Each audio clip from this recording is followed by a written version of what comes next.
సగటున ఒక వ్యక్తి రోజుకు 310 మిల్లీగ్రాముల నుంచి 420 మిల్లీగ్రాముల మెగ్నీషియం అవసరపడుతుంది. 30 గ్రాముల బాదంలో 80 మిల్లీగ్రాముల మెగ్నీషియం ఉంటుంది.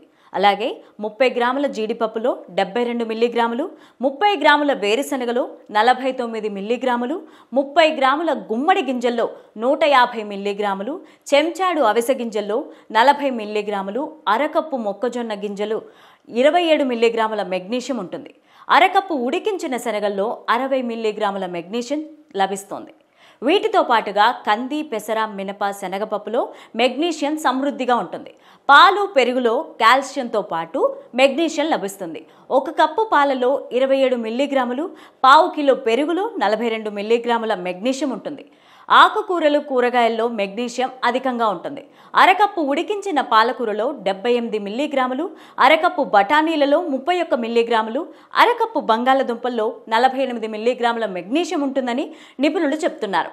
శరీరానికి సరిపడా మెగ్నీషియం లభించకపోతే ఎన్నో అనారోగ్య సమస్యలకు దారితీస్తుందని నిపుణులు చెప్తున్నారు.